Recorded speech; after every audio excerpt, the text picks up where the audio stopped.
Recording in progress. Hello, everyone. We're just going to start the presentation in approximately 7 minutes. Please, just if you have something to do, just take advantage of that time now, and we'll be with you shortly.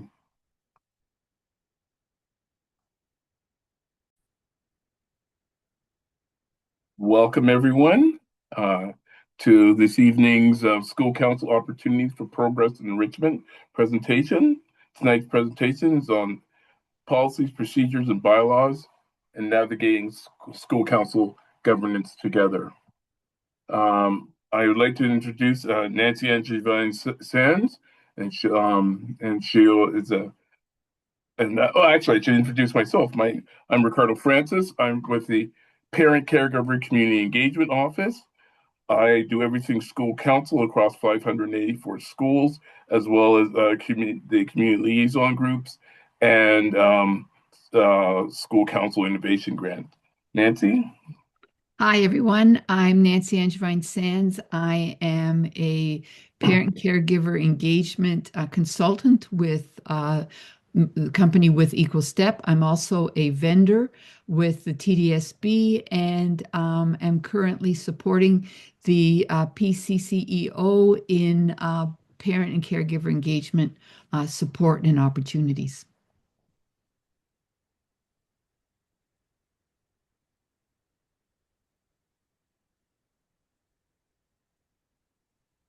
We'll begin this evening, as we do with each one, with the land acknowledgement. The land we're meeting on is the traditional territory of many nations, including the Mississaugas of the Credit, the Anishinaabe, the Chippewa, the Haudenosaunee, and the Wendat peoples, and is now home to many diverse First Nations, Inuit, and Métis people. I also acknowledge that Toronto is covered by Treaty 13, signed with the Mississaugas of the Credit, and the Williams Treaties, signed with multiple Mississaugas and Chippewa bands.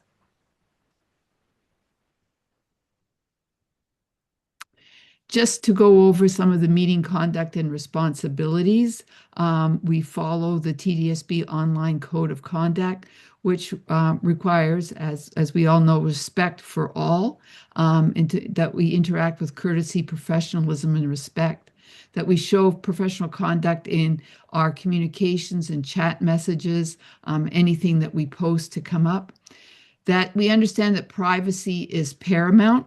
We will not be, and please remember this yourself, we will not be naming specific schools or teachers or students or parents. And we ask for your full compliance in all of these matters.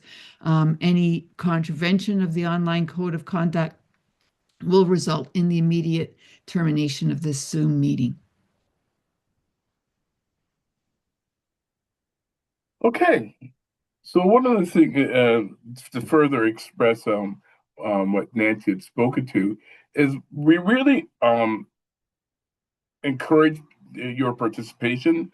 We value your experiences and insight, your input, and the other thing is we really want to really get your feedback and during the Q&A to really effectively address how we can really support school councils and what experiences you have, and also to create more of a collaborative environment.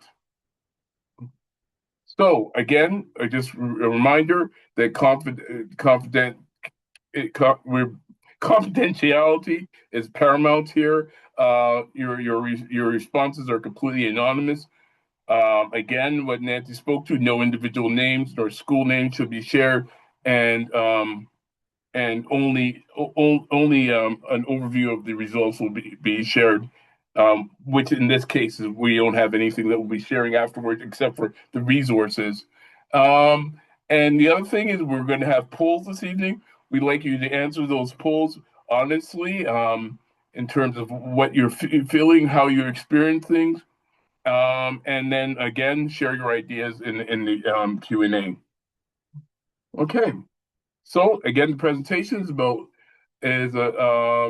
policies, procedures, and bylaws, and navigating the school governance together. So during all our presentations, I always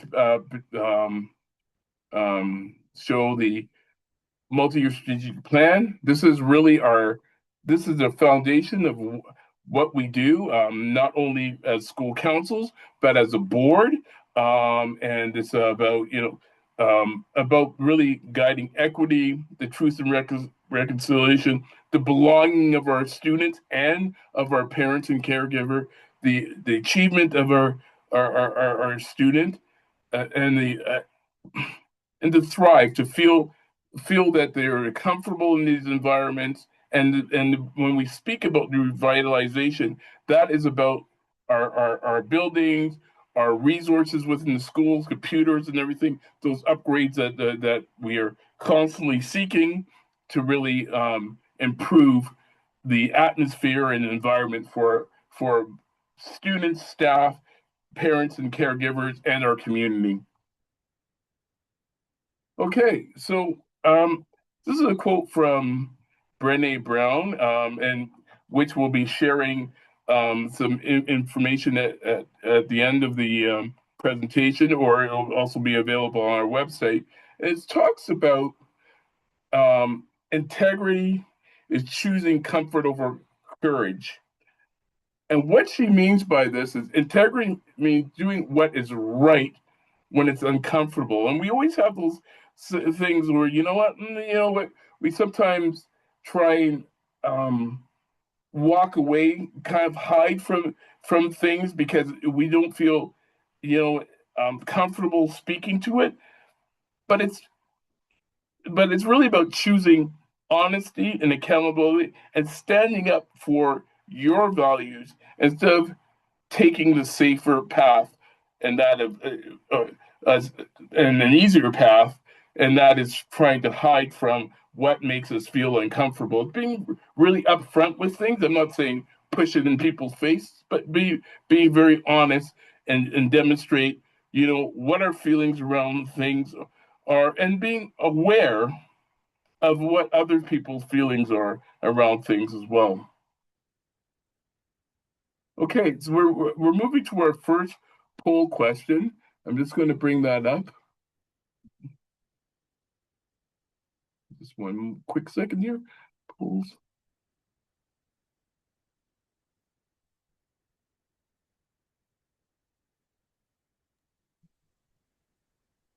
Is this me, Ricardo?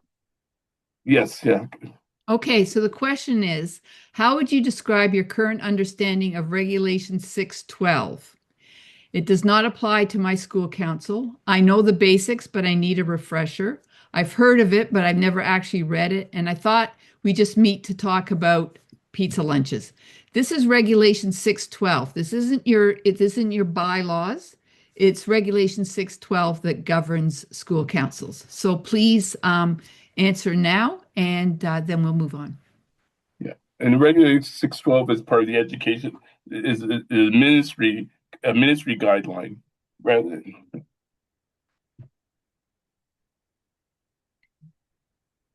I'm just going to give one more minute. Yeah.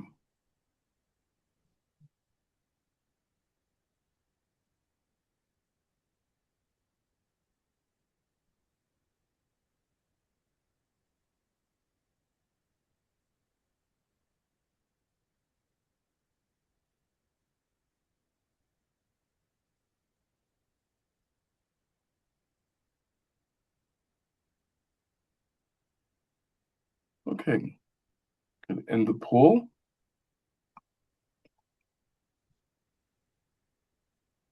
And we're just going to move to the next question. Not next question, to the next slide, sorry.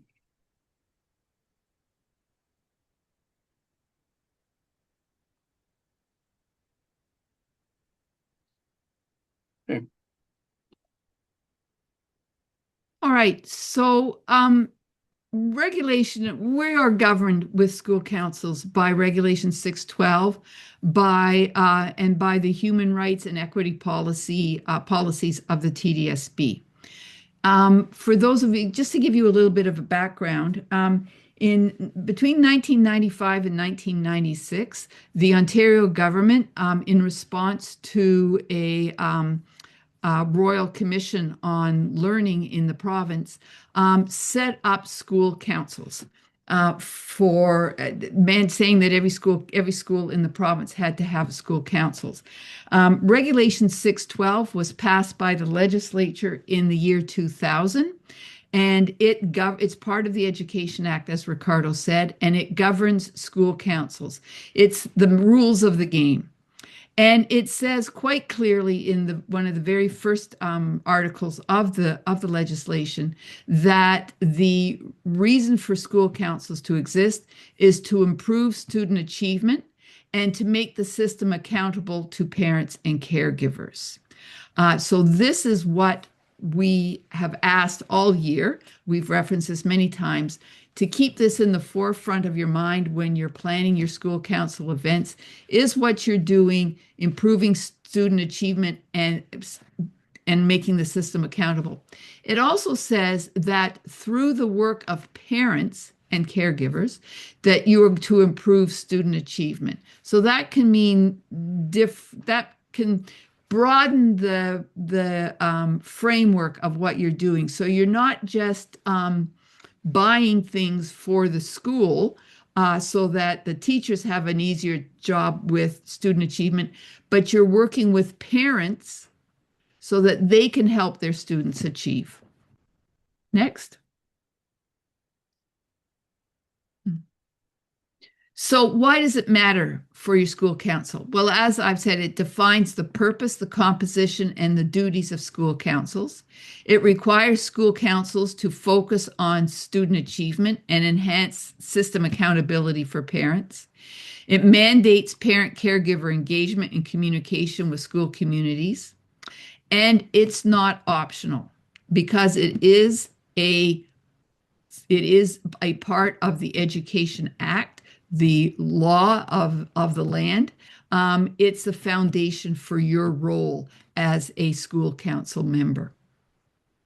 Thank you, Nancy. I just want to remind everyone that you can put your questions in the Q&A throughout the presentation.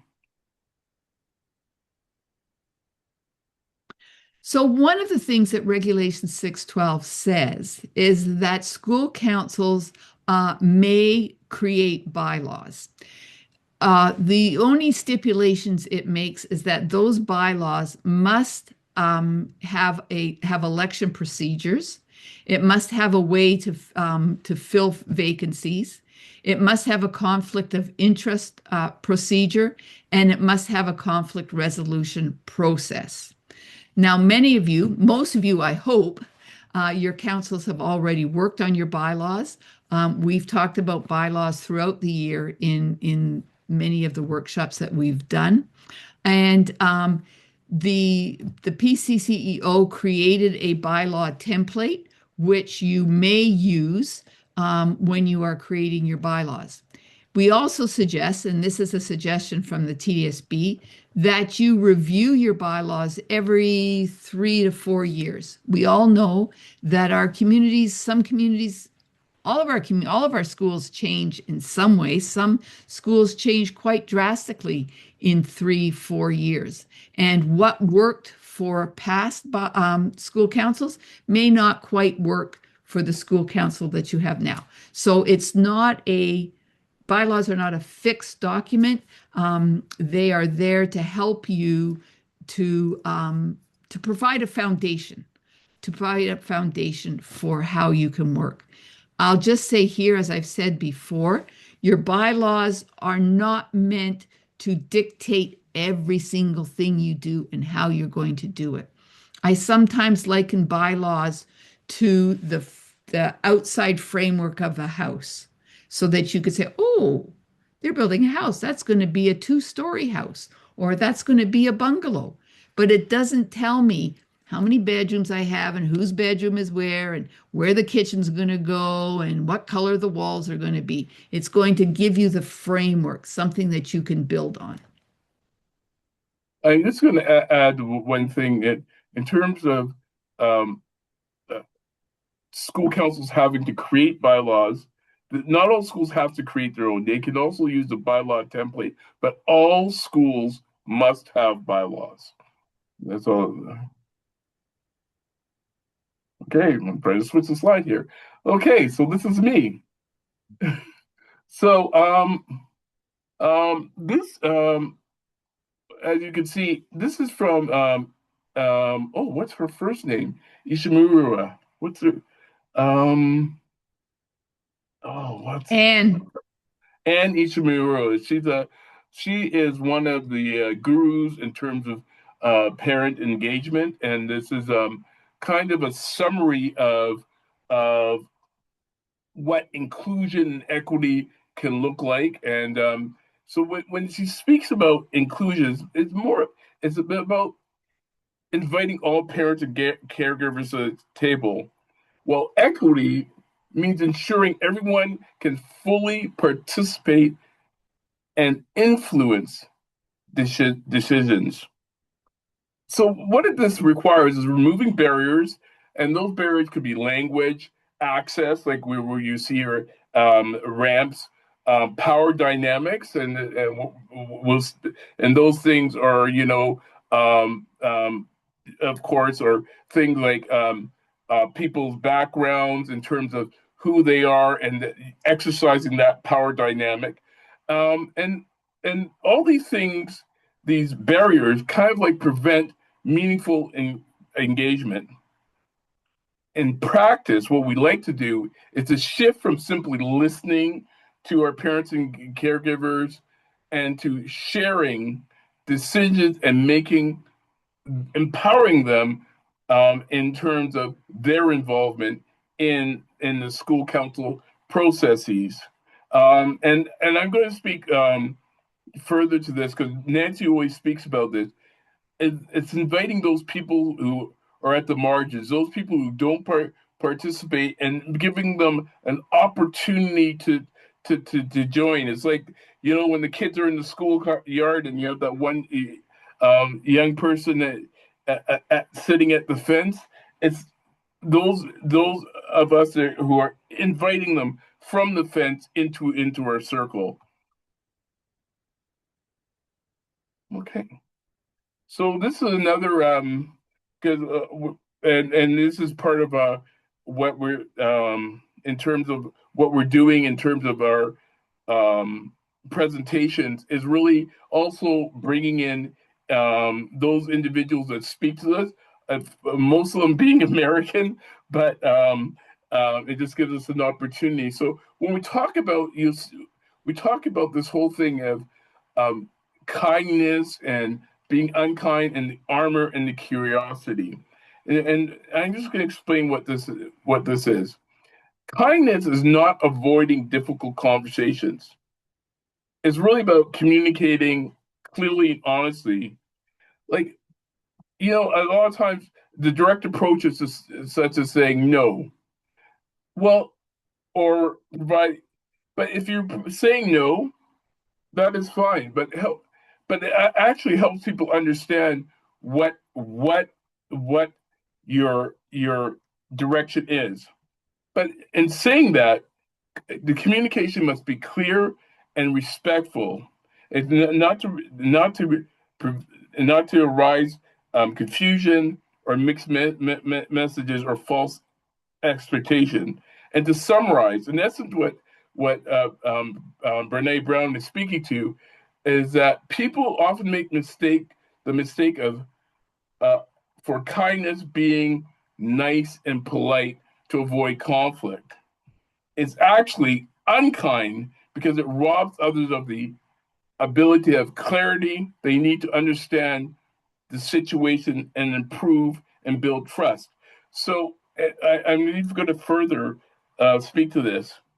If I say no to someone, and then they have an understanding as to what it is. But the other thing is, and we're going to speak to this further, is if I say no, I also have to provide an explanation if I want to be transparent, instead of leaving people in this kind of like limbo, thinking that I'm just making an arbitrary decision.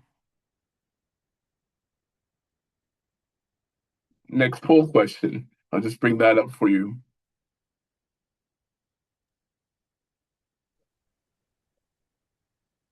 If the school council provides advice on the school budget and the principal makes a different decision, what's the most constructive, daring response? Write a formal letter of complaint to the area superintendent, work with the principal to develop a process for responses to advice from school council that honors collaboration, resign from the school council because our voices don't matter, or bring it up at the next public meeting to put the principal on the spot. What's the best answer here?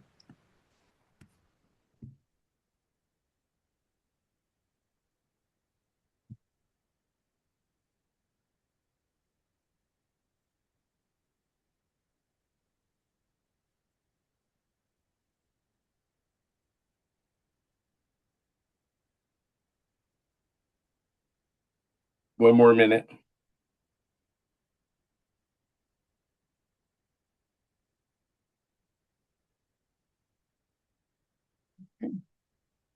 I think we could end the presentation, Nancy, because most of them said that they'd work with the principal on this. So this is just wonderful. Okay, so we're gonna speak about a scenario here. The school council wants to use all fundraising fund for a new playground. However, data show the EQA scores are low. How do we navigate this? So I'm going to, Nancy, I'm going to say that, you know what, I want a playground. Like this is a horrible in the playground that's here. It's all broken up. Kids are getting hurt. I think it'd be wonderful for the children and my child to be able to enjoy a nice playground. Like this is something that I think is really what we should be focusing on. Well, I agree with you because the kids really, they need something good to play on before and after school and during recess, and it's really important. But the EQAO scores are showing a distinct issue, and we've talked about it. The parents who are on the SIP committee have raised the issue, have come back and told us that they've raised the issue about EQA scores, and the teachers are concerned about it. And we need to work with the teachers to figure out how we can help our kids academically. Isn't that a school thing? Like this is school council. Isn't EQI scores really about the school and not school council? Well, in one way they are, I suppose, because the curriculum is being taught by the teachers, not by us. We're just the parents. But my understanding of 612 says that school councils, their mandate is to help parents improve student achievement. And part of that is how do we do it at home? And I don't know how to help my kids that well at home. I know a little bit from what I've learned from the teacher, but I think as a council, since that's our mandate, we need to do all we can to support the SIP and support our students. I tend to agree, but how can I'm just wondering, like, because there needs to be some improvement to that playground. So Well, do you think maybe we could take a little bit of our money? Maybe we could talk about how we could help our parents support academics with like support their kids' learning and see what we could do to do that and what it would cost. And then look at our budget and take a little bit of money and maybe instead of a playground, we could buy some some skipping ropes and some balls and some things that they could play with during recess. What about that? I kind of like your idea. You know what? I'm willing to look into because I really like to do something to this to the playground at the end of Yeah. the day. Well, let's look at our budget and let's look at what we can, what sort of workshops could we offer our parents to teach them how to support learning at home and see what that's going to cost. I like that idea. Let's go with that.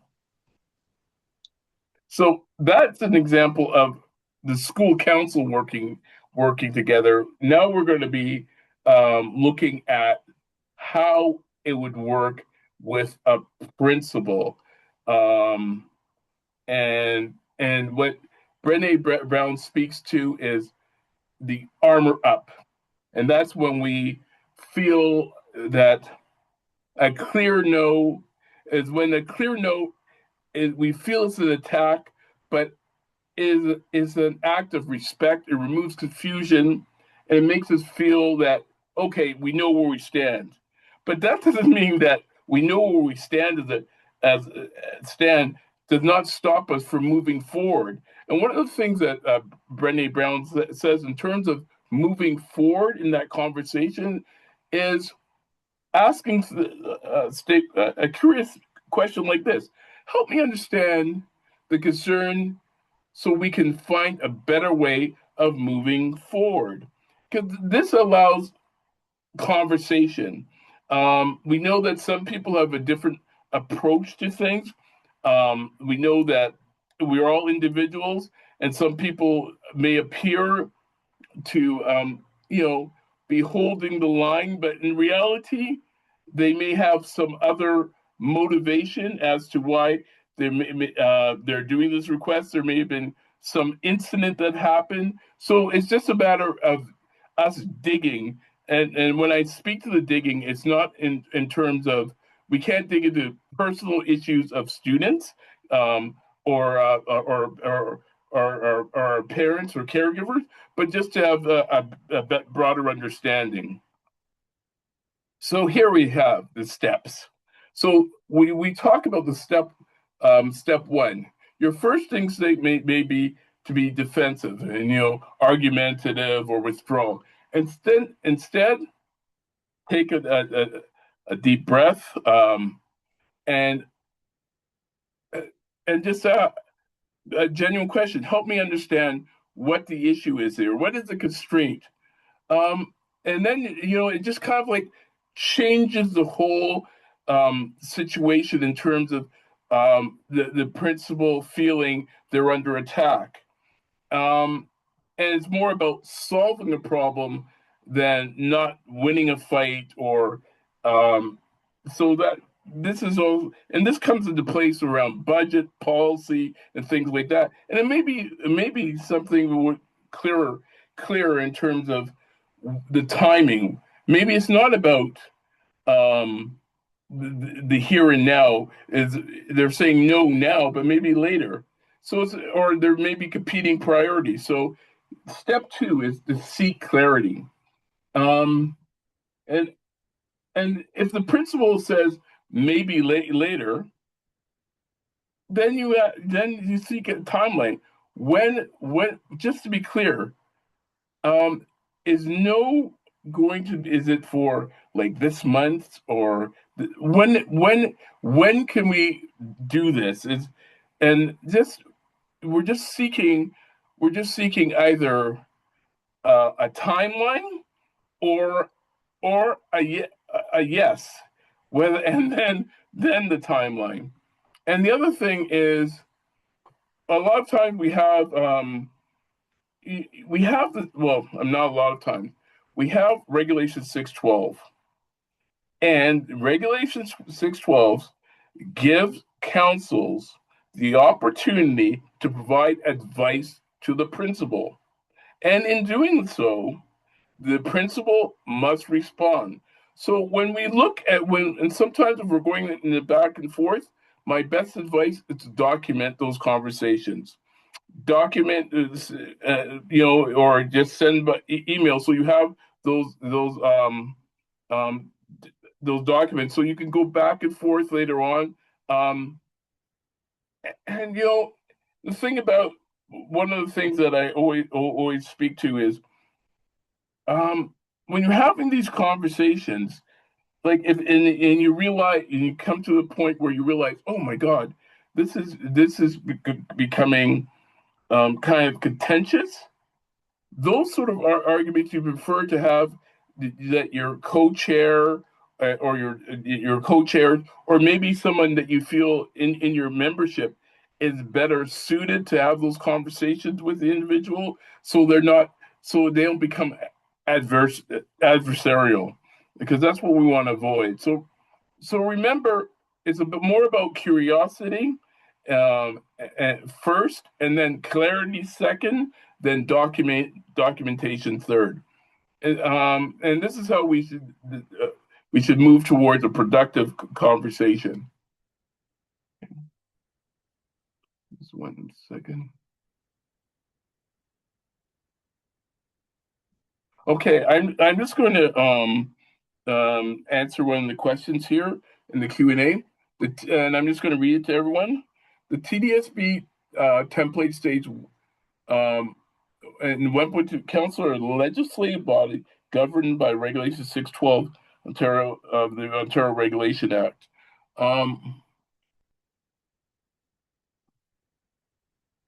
And so they also speak into the human rights policy and the harassment policy, and caring and safe schools. And the question is, how are these policies practically implemented in school council setting for parent and caregiver volunteers?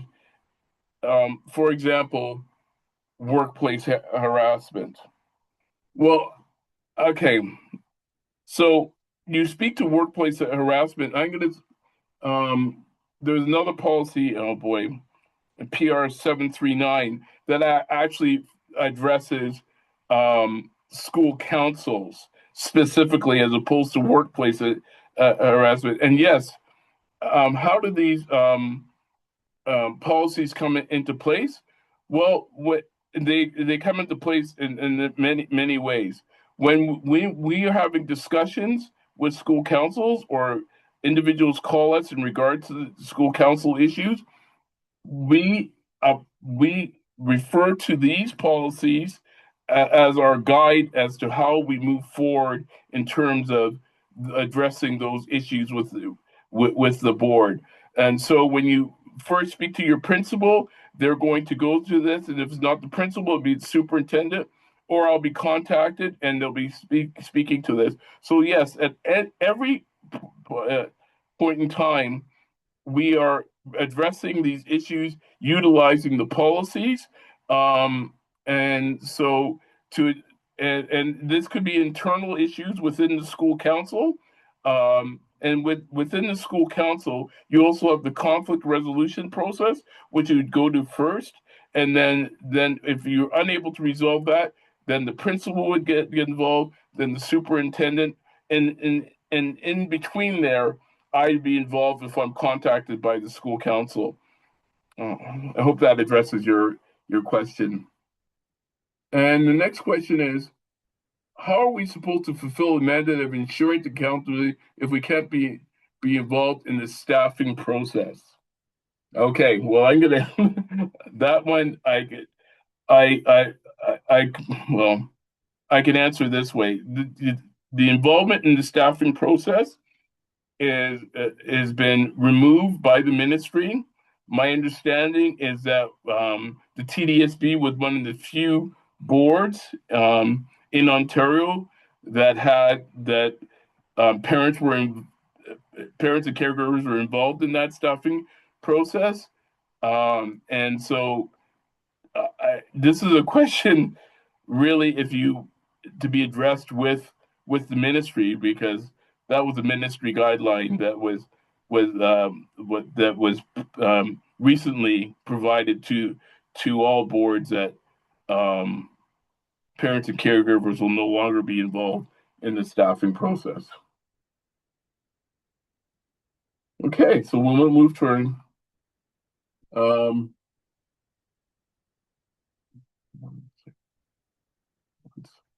okay. Um, our next poll question, and actually, you know what? Let's move to Q&A, and then we'll have. Can you just do the wrap up first, and then we'll move to the Q&A? Because then I think that the participants will have a better idea in terms of those questions that they have, and then they can answer the poll question. Okay, Nancy, go ahead. Okay, so the first thing was that Regulation 612 is our legal foundation. School councils exist to improve student achievement, to involve parents in improving student achievement and accountability of the system to parents and caregivers. That equity changes the room. We have to move from just including people. And one of the other things we had to think, just because you're invited doesn't mean you're welcome, and move from inclusion to equity and redesign how we meet, lead, and decide how we're going to do things. That clarity is kindness. Vague answers always cause confusion, but a clear yes or a no with reasons builds trust. Curiosity over armor. When a principal says no, ask, help me to understand the constraint instead of becoming defensive. And 5, document your advice and responses. Create a clear, transparent consultation loop between the school council and the principal, including timelines and written feedback. And remember that governance is not about control, it's about courage, collaboration, and student success. So if you're not going to use the Q&A, you may also use just put in the Q&A that you wish to speak, and I can just open up the chat for you. Can I add a few things? Okay, go ahead. I think that as school council members, we're school council members because and I was a school council member for years. You're a school council member because you care what's happening in your school. You care what's happening in education, in the board and in the province. You want your kids to succeed as best that they can, and you want to do as much as you can to help the system be successful. What we also have to remember is that sorry, her name just goes right. Oh, Debbie Pusher, who is a researcher in Saskatchewan. She talks about parent knowledge versus teacher knowledge. And she talks about how important parent knowledge is. We know our kids, we know who they are, we know what they like, what they don't like, we know what they're afraid of, we know what they enjoy, we know who their friends are. As they get older, we might know less, but we still know our kids. Teacher knowledge is our teachers are trained and are experts in curriculum delivery. They know what the curriculum is. They know how to deliver it. That's their job. That's their expertise. And principals from Regulation 613, 613 governs the principal's responsibility. And principals are responsible for everything that happens within the school. And I mention these things because I think that we have to remember as parents that we come to the table with parent knowledge, which is really, really important. And we want it to be respected. We also have to respect educator or teacher knowledge. We have to respect the principal and what their role is and what their responsibilities are. And that anything that happens within the school at the end of the day lands on their table. And we need to respect that. And we need to trust that to the most part, they know what they're doing. And they need to trust that for the most part, we know what we're doing in our role as parents and caregivers. And sometimes, it's been my experience, sometimes we have to work really, really hard as the parent to make that trust, to build that trust, to show them that we're not here to take over. We're not here to tell you what to do. we're here to collaborate with you. We're here to work with you to bring our knowledge and their knowledge together and have the teacher and parent knowledge work together for the betterment of the school, for the betterment and the achievement of our students, for our teachers to feel supported and cared for, and for our parents and caregivers to feel supported and cared for. Um, I have had experiences with principals over the years. Um, I think back on a couple of things that I maybe didn't do quite well. I didn't follow. I wish I had known what we learned tonight about being clear about what I meant and listening and trying to find a way. I remember having an argument. Quite an argument with a principal. And later on, maybe a few weeks later, he and I found ourselves in the kindergarten classroom, and we had a really great talk together. And things got better from that point on. So I'll stop now. As you're speaking, Nancy, what was coming to mind is moving aside my role in terms of at the PCCEO office and my work in PIAC is how, as a parent, do I find out what I should expect as a parent from from our principals, from our staff? Where do I gather that knowledge? Now, I'm just going to in part give part of the answer. Like we have our PCC YouTube information that you can refer to. We also have the school council website, and there's a,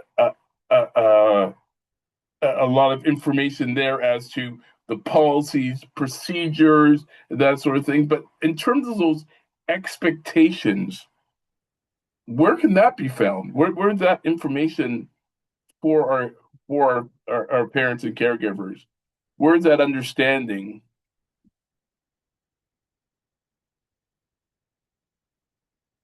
Are you asking me? Yes.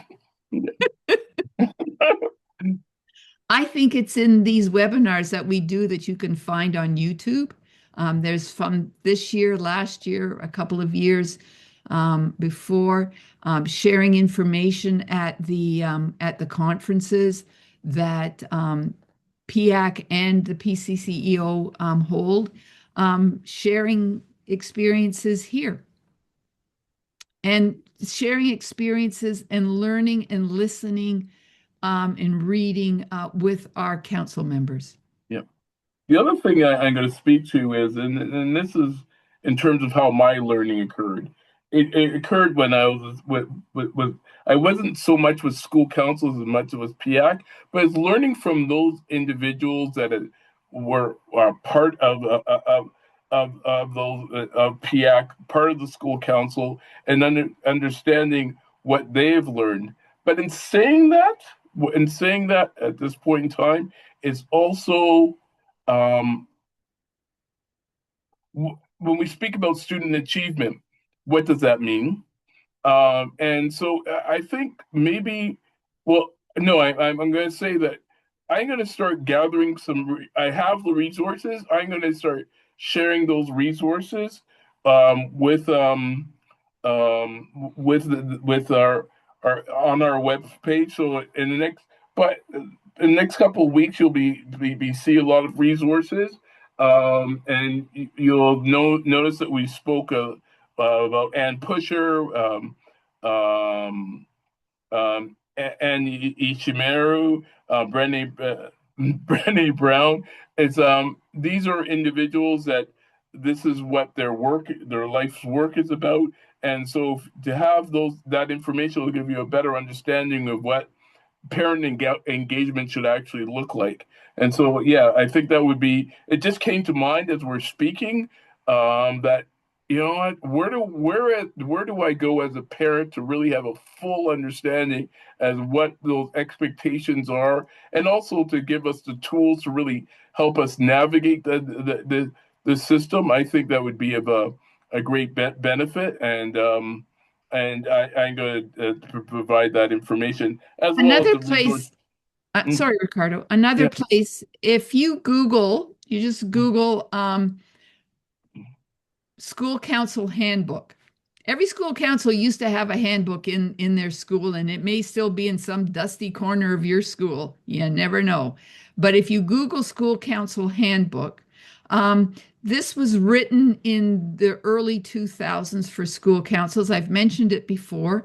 At the very back is you'll find Regulation 612. You can also just Google Regulation 612 Ontario and you'll get the regulation.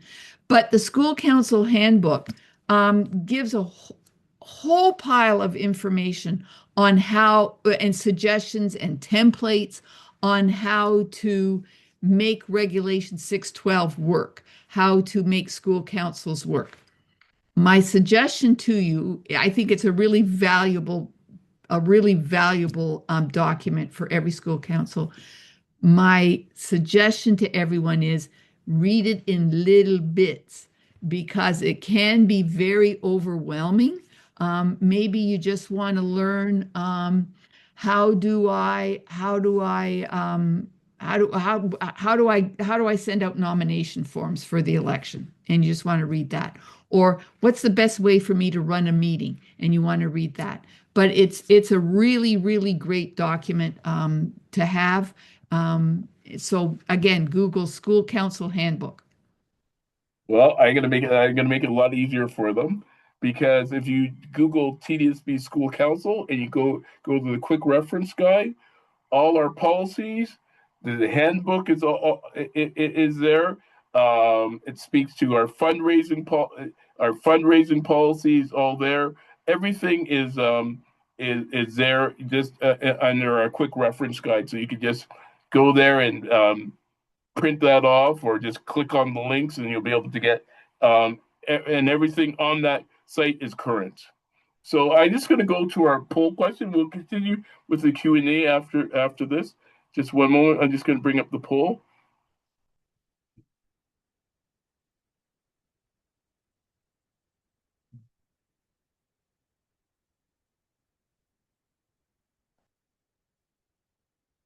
Okay, can you put yeah, there's a poll, and we'll just give you 2 minutes to answer the poll. Or do you want to read it? Or you want me? I'll read it. Were you aware of this topic? Did you find the presentation informative? Did you speak? Did you find the speakers engaging? Was the learning helpful? Will you will you go back to your school council and practice what you've learned? Yes.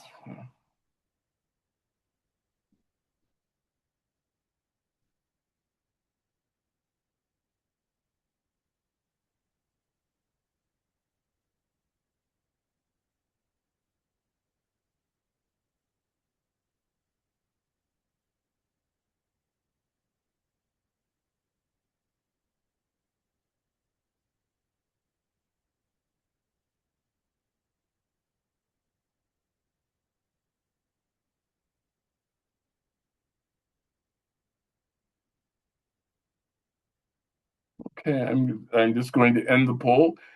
I am also I'm there's another whoa, what happened here? So there's a question in the Q&A. Where do I find the bylaws template? If you go to TDSB School Councils, um, um, you'll find the bylaws template there. And um, you could also scan the QR code that's on your screen to get to that site. So the bylaws template is there, and other resources that you can just choose from there.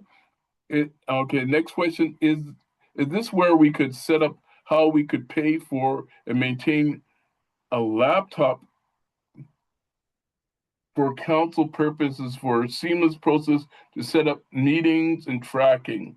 Okay, so this is a tricky question, and I'm going to say it depends. And the reason being is that if you're using school council resources, it should be the laptop should be you're saying for school council purposes, but where will that laptop be housed? If that laptop is going to be in the permanent spot where school council can utilize use that, then the answer may be yes. But that we really have to show how that laptop is for parent engagement. Nancy, do you want to speak any further on that? Yeah, you know what? When I first see it, I think, well, that's an interesting idea, having a laptop that's used for school council. It would have to remain at the school all the time. It would have to remain there year after year. But also, where are you going to get the money to pay for it? If you're going to get the money to pay for it from fundraising things, then you have to ask the parents to reach into their pocket and pull out money so that the school council can have a laptop. And you need to justify that, and they have to know clearly that's where how much money is going to pay for that. How can you ensure that it will be kept safe at the school? The other thing is, um,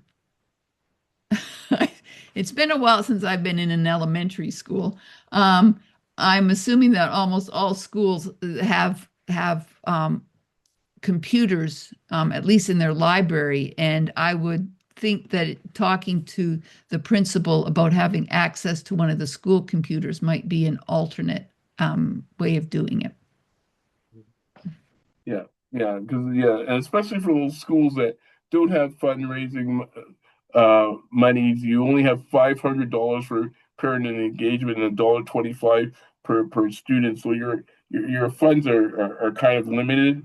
And when I think about that, a laptop could utilize could take up half of your funding. And okay, next question is a hypothetical scenario. If a school You, council hears you want from a few parents that the lunchtime, let's say 15 minutes or less, and students are not able to finish the food on time, but the principal wants to remain okay. See, I I'm I am reading the question and I'm also thinking, is this a school council question or is this something that should be addressed as a school? But let's go through it a little further. Those parents who concern is to keep children health and priority by giving them at least a reasonable time to finish their lunch. So again, here arises the the um, what we spoke about earlier is how do we address these sort of things? My thing would be to first bring these concerns to the administration, saying, this is what we're realizing: our children are not able to finish their lunch. How best can we structure the lunchtime to allow our students to eat. Because I don't understand. I really truly don't understand, and I hope you can reach me afterwards because it's anonymous as to why children only have 15 minutes for lunch. And yes, I really like to understand this myself. So please reach out to me, and The I just the other thing I would add for any issue that comes up where there is something that's come up around the parent body that you're hearing about um, is it's a good idea for you for your you want to bring as much what's the word I'm looking for? Proof is to have wide discussions with the parent community and the parents whose kids are, for example, this thing about the lunchroom is the parents whose children are staying at the school for lunch. Try to survey a good portion of those parents and ask them. Have they heard any, what have they heard from their kids? Are their kids happy with lunch, with the lunch hour? Is there anything that they've heard from their children that they're not happy with? Are they aware of the time frame and are they okay with that? Because if you go in to talk to the principal with listen, I've heard from a couple of parents that they don't like this, and there's 200 kids staying for lunch. You don't have a big argument on your side. Even if it's a good argument, it's not going to sound like you have, that this is a concern of a significant number of families within your community. So whatever the issue is that you are bringing forward to your principal, um, whatever thing that you want to discuss, have some criteria, have some what's the word I'm looking for? Information on your side that you can back it up with. And you can always ask for the policy or procedure of the TDSB that relates to the question, and then read it and see it. Maybe the principal's hands are tied. Maybe the policy and procedure doesn't allow what you want, what the school council would like to have happen, doesn't allow it to happen. Maybe then what you need to do is you're moving your advice from the principal up to the board. But know what you're talking about and have a fulsome um, things on your support on your side. Yeah, I would agree. It's just trying to. It's better to uh, start your argument with sound data to say, hey, listen, you know what? We've got we've got a school of 300, and I've got 90 parents here who have this same concern. And you could get that information by canvassing the school or in your survey. Actually, you know this is a concern now, is to at the beginning of the year put this in your survey to say, how can how can this be best addressed? Are you experiencing, is your child experiencing that they're unable to finish their lunch? Because I'm sure it's not just people eating pizza that. And maybe the other thing, I'm just putting it out there, is when are they delivering the pizzas, and is this creating a problem for us, or even in distribution? If we don't have, and I'm not trying to put blame on the volunteers, but sometimes we don't have adequate volunteers to get those pizzas out to those classrooms, and then it holds up the process. So that may be something else that we have to look at. It's just Yeah, looking at the thing in a global sense. the other thing I wanted to say is don't forget about the school improvement process.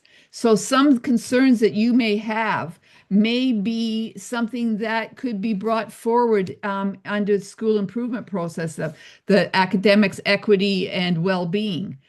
So it could be something that could be looked at there. Someone is responding that they're a lunchroom supervisor, and they understand that kids are talking to their friends and trying to play, and they walk around, and we ask them to sit. I mean, lunch time is an interesting time for everybody concerned. So it goes back to understanding the full picture too. Yeah, yeah, I would agree, because I've seen some, trying to get some of the kids to the lunchroom, and sometimes problematic and so yeah. But yeah, that would be good. Just looking for other questions here. I Here's think somebody. that's about it. They're a lunch. No, there's somebody who said that they're a lunchroom supervisor. That's the And one I so, just said. oh, okay, perfect. Thank you. Oh, that's what you're referring to. Thank you, Nancy. If there's any, oh, here's okay. Okay, so it appears there's no more questions in the Q&A. However, I just want to speak to what the promise I made earlier in terms of providing resources specific to um, the parent engagement piece, and how that process, and what is the expectations, but also, again, in order to improve um, the work and how we do our work, is also to have an understanding of what those needs are. So I'm just putting out there. There's my email address, and Nancy's email address. If you have any questions or concerns or advice or suggestions, please send them, because we are really looking to really improve how we deliver the service of parent engagement, and how we best support parents in terms of that engagement, because it's so valuable to schools. And in light of new restructuring of the board, it's even more valuable that we have this awareness, and we're able to better support our children, our the staff at our schools, and yourselves and other parents and caregivers. So that's it. Do you have anything? Oh, wait a minute. It's okay, I answered. Perfect. Okay, so with that, I'm going to wish everybody a good night, and I look forward to our next presentation. And that is on. Oh well, I can't. It's on our website. Sorry, I apologize. I just lost the date, but that one is a very important presentation, because that will give you, because a lot of people are going to be sitting here at the end of the year thinking, how do I wrap all this up? You're asking for financials from me. How do I do this? So that, and during that presentation, and it will also be recorded, but that presentation will allow you to ask all the questions you need to really understand how to wrap up the end of the year. And when I'm speaking about wrapping up the end of the year, is also how to plan to have succession planning, meaning that how are you going to best support the individuals for the next year, the new individuals that are coming into the board. And in saying that, I always suggest that you utilize our school council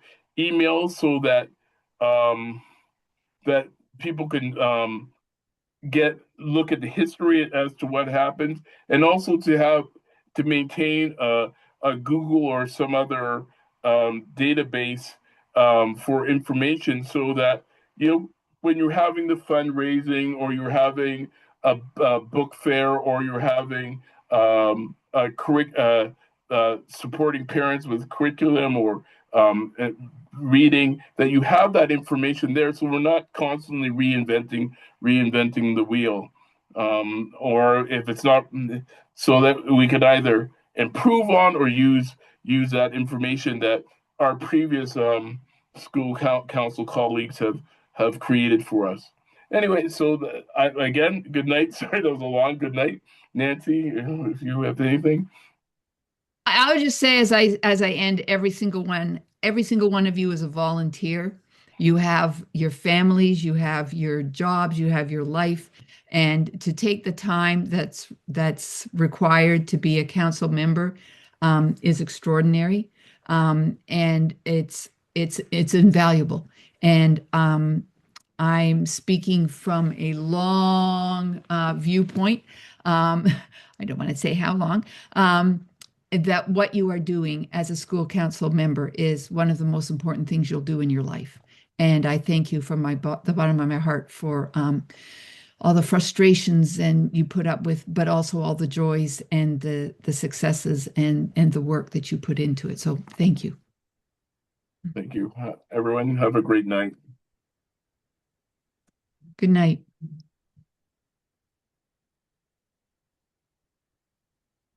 You're recording.